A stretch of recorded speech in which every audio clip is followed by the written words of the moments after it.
यहाँ पर द्वारका एक्सप्रेस में इतनी बढ़िया प्रॉपर्टीज आ रही हैं और इतनी महंगी, मतलब इतनी महंगी हैं।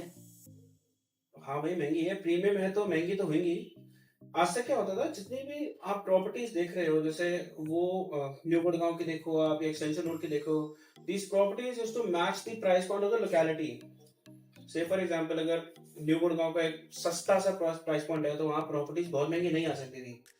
बट आजकल के मार्केट में दीज डेवलपर्स वो bringing amazing projects, they are revolutionising the entire area, and they're bringing a very very nice property value appreciation also. I'll tell you how. Let's say for example 49 sector में हमारे पास आज से चलो CGHS properties होती थी। अब गोदरेज आया, उसने उस पर्टिकुलर पूरे एरिया की ही डिमांड बढ़ा दी, उस एरिया का प्राइस पॉइंट बढ़ा दिया। एसपीआर पे डीएलएफ आया था, आज से पहले एसपीआर पे आपको 8 से लेकर 10,000 पर स्क्वायर फीट पे आराम से प्रोजेक्ट्स मिलते थे। बट अब डीएलएफ अपना नया प्रोजेक्ट लाया जिसकी कीमत है कम से कम नहीं तो 17-18,000 रुपए पर स्क्वायर फीट। अब एसपीआर का आपको नहीं लगता डिमांड बढ़ेगा?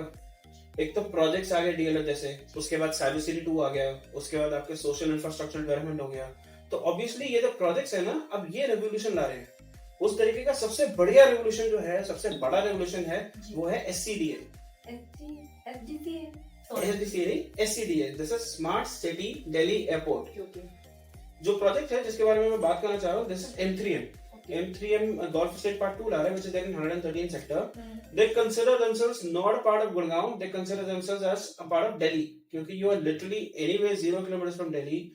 Technically, topographically, you are in Gurgaon, but then yes, aesthetic appeal wise या जितने भी आपके facilities wise है, services wise है, आपके social infrastructure development wise है, वो एक तरीके से दिल्ली का ही पार्ट हो जाता है। स्मार्ट सिटी दिल्ली एयरपोर्ट के अंदर गोल्फ स्टेट पार्ट 2 अपने लिए दिल्ली पायनियर प्रोजेक्ट्स, जो एक थीम बेस्ड प्रोजेक्ट ला रहे हैं। इन्होंने पहले प्रोजेक्ट लाया था जो गोल्फ रेजिडेंसीज था, इनका फिर एक आया था M3M कोड या क्राउन, जो कि आपका एक्वा बेस्ड था। Now they bringing SCDA and we are proudly associating ourselves कि M3M golf estate part 2 is part of SCDA, जहां पे आपके मिनट्स अवे पे भारत रंगना पार्क है, गोल्फ कोर्स है, एयरपोर्ट इज आल्सो देयर। तो क्यों ना उतना महंगा हो, जब दिल्ली का प्राइस पॉइंट है इतना, तो ये लोग भी अपने लिए 25,000 रुपए स्क्वायर फीट में सामान ले ही आएंगे। अल्ट्रा लग्जरी माइवन कंस्ट्रक्शन के साथ, 5 स्टार रेटेड हॉस्पिटैलिटी सर्विसेज के साथ, सारी फैसिलिटीज, अमेनिटीज, सारी मतलब फ्लैम्बॉयंस के साथ M3M गोल्फ एस्टेट पार्ट 2 अपने लिए 2100 से लेके मेरे ख्याल 3300 स्क्वायर फीट के बीच में सारे साइजेस ला रहे हैं। दे हैव बॉर्डर्स जस्ट, ताकि वो छोटे छोटे बक्से जैसे घर लेके आए जिसके अंदर 2 BHK 3 BHK और सारे के सारे साइजेस 3 BHK विद 7 क्वार्टर हैं और 4 BHK विद 7 क्वार्टर्स हैं, प्लस स्टडी ऑफ कोर्स। 3.5 का कॉन्सेप्ट M3M लाया, 4.5 का कॉन्सेप्ट M3M लाया।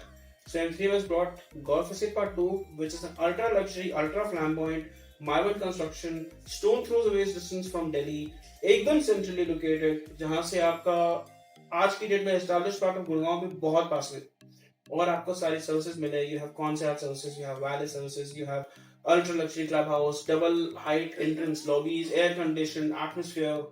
This is something that only a premium project can bring. So of course अगर आप एक वैल्यू एप्रिसिएशन से देखो तो प्रॉपर्टी वैल्यू एप्रिसिएशन और एरिया वैल्यू एप्रिसिएशन दोनों ही कहीं ना कहीं हाथ जोड़ के आपस में काम करते रहते हैं। प्रोजेक्ट लोकेशन को बनाएगा और लोकेशन तो डेफिनेटली है ही ऐसी जब प्रोजेक्ट की एरिया वैल्यू एप्रिसिएशन लाएगा। तो जितने भी एग्जिस्टिंग मेरे कस्टमर्स हैं और जितने भी अभी भी इन्वेस्ट करना चाहते हैं, वो सारे के सारे बहुत अमेजिंगली अपने घी में हाथ डालेंगे और अपना वैल्यू एप्रिसिएशन लेके जाएंगे।